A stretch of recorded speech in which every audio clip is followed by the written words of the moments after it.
Hi friends, welcome to kitchen dishes. ഞാനിന്ന് ഉണ്ടാക്കാൻ പോകുന്നൊരു റെസിപ്പി നൂഡിൽസ് വിത്ത് മിൽക്കാണ്. വളരെ ഈസി ആൻഡ് സിമ്പിളായി ഉണ്ടാക്കാൻ പറ്റിയ ഒരു റെസിപ്പിയാണ്.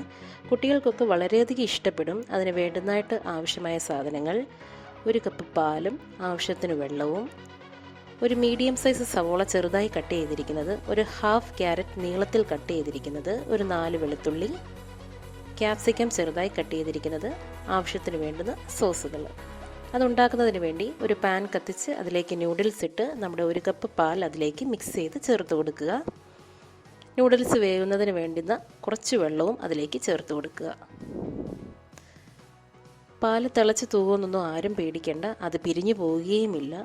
ഈ പാലിൽ നമ്മുടെ നൂഡിൽസ് നല്ല രീതിയിൽ നമുക്ക് വെന്ത് കിട്ടും. എക്സ്ട്രാ ഒന്നും നമുക്ക് ആഡ് ചെയ്ത് കൊടുക്കണ്ട. നൂഡിൽസ് ഈ പാലിലൊക്കെ വെന്ത് കിട്ടുമ്പോൾ അതിന് പ്രത്യേകതരം ടേസ്റ്റാണ്. അത് എല്ലാവർക്കും നന്നായി ഇഷ്ടപ്പെടും. ഇടയ്ക്ക് നമ്മളൊരു തവി ഉപയോഗിച്ച് നന്നായിട്ട് ഇതൊന്ന് ഇളക്കി കൊടുക്കണം. നൂഡിൽസ് നന്നായിട്ട് വിട്ട് കിട്ടുന്നതിന് വേണ്ടിയാണ്. പാല് പിരിഞ്ഞു പോവുകയോ ഒന്നും ചെയ്യുകയില്ല. ഇപ്പോൾ ആ പാലിൽ നൂഡിൽസ് നന്നായി വെന്ത് കിട്ടിയിട്ടുണ്ട്. ഈ നൂഡിൽസ് പശ പിടിച്ചൊട്ടി പോകാതിരിക്കാൻ വേണ്ടി നമ്മൾ 2 ടേബിൾ സ്പൂൺ വെളിച്ചെണ്ണ അതിലേക്ക് ചേർത്ത് നന്നായിട്ട് മിക്സ് ചെയ്ത് ഈ പാൻ നമുക്ക് വാങ്ങി വെക്കാം. അടുത്തതായി മറ്റൊരു പാനിലേക്ക് 2 ടേബിൾ സ്പൂൺ വെളിച്ചെണ്ണ ചേർത്ത് കൊടുക്കുക. അതിലേക്ക് കട്ട് ചെയ്തിരിക്കുന്ന വെളുത്തുള്ളി ആഡ് ചെയ്ത് കൊടുക്കുക. കട്ട് ചെയ്തിരിക്കുന്ന സവോളയും ഇതിലേക്ക് ചേർത്ത് കൊടുക്കുക. നന്നായി വഴട്ടുക. അതിൻ്റെ ആ പച്ച സ്മെല്ലൊക്കെ മാറുന്നത് വരെ നന്നായിട്ട് വഴട്ടി കൊടുക്കണം.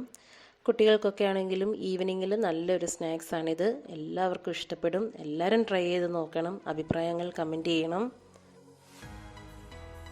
എപ്പോഴും നൂഡിൽസൊക്കെ ഒരേപോലെ ഉണ്ടാക്കി എല്ലാവരും അടുത്തിരിക്കും. ഇതൊരു വെറൈറ്റി രീതിയാണ്. കുട്ടികൾക്ക് പാലിൻ്റെ ഒരു ഗുണവും നമുക്ക് കിട്ടും. കട്ട് ചെയ്തിരിക്കുന്ന ക്യാരറ്റ് അതിലേക്ക് ചേർത്ത് കൊടുക്കുക. ഈ ക്യാരറ്റ് ഇങ്ങനെ നീളത്തിലൊക്കെ കിടക്കുന്നത് കാണുമ്പം തന്നെയാണെങ്കിൽ കാണാനും ഒരു ഭംഗിയുണ്ട്. നൂഡിൽസ് കിടക്കുമ്പോഴും അത് വളരെ നല്ലതാണ്. കഴിക്കാനും നമുക്ക് തോന്നും. നന്നായിട്ട് ഇത് ചേർത്ത് വഴറ്റി കൊടുക്കുക.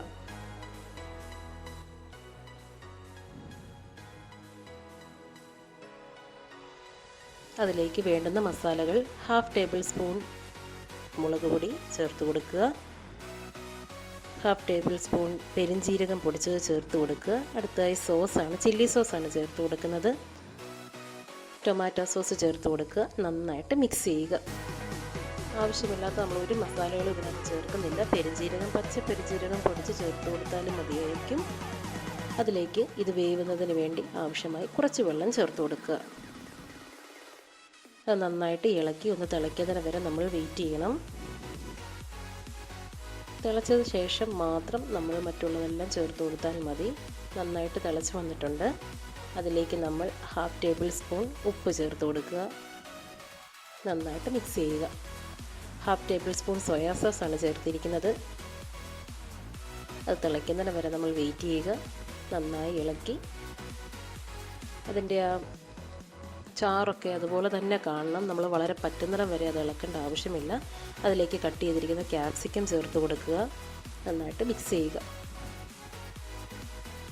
ഇതെല്ലാം നമ്മൾ ഒത്തിരി വേവിക്കേണ്ട ആവശ്യമില്ല. ഇതിപ്പോൾ നമുക്ക് ഈ മിക്സ് നന്നായിട്ട് തിളച്ച് കിട്ടിയിട്ടുണ്ട്. ഈ പരുവത്തിൽ വേണം നമ്മൾ നൂഡിൽസിലേക്ക് ഒഴിക്കാൻ. അതുകൊണ്ട് ഈ വെള്ളം പറ്റുന്നിടം വരെയും നമ്മൾ അടുപ്പിൽ വെക്കേണ്ട ആവശ്യമില്ല. നമ്മൾ നേരത്തെ ഉണ്ടാക്കി വെച്ചിരിക്കുന്ന നൂഡിൽസിലേക്ക് ഇത് ചേർത്ത് കൊടുക്കുക. നന്നായിട്ട് ഇളക്കി കൊടുക്കണം. നേരത്തെ ഓയിൽ ഒഴിച്ചത് കൊണ്ട് നൂഡിൽസ് കുഴഞ്ഞു പോയിട്ടൊന്നുമില്ല. നന്നായിട്ട് തന്നെയാണ് കിടക്കുന്നത്. ഈ മിക്സ് ചെയ്ത് നമുക്ക് വളരെ സിമ്പിൾ ആൻഡ് സ്പൈസി ആയിട്ടുള്ള നൂഡിൽസ് വിത്ത് മിൽക്ക് റെഡി ആയിട്ടുണ്ട്. എല്ലാവരും ട്രൈ ചെയ്ത് നോക്കുക. ഈ വീഡിയോ ഇഷ്ടപ്പെട്ടവർ അഭിപ്രായങ്ങൾ കമൻറ്റ് ചെയ്യുക. എൻ്റെ ചാനൽ സബ്സ്ക്രൈബ് ചെയ്യാൻ മറക്കരുത്. എല്ലാവരും കണ്ട് സപ്പോർട്ട് ചെയ്യുക. താങ്ക്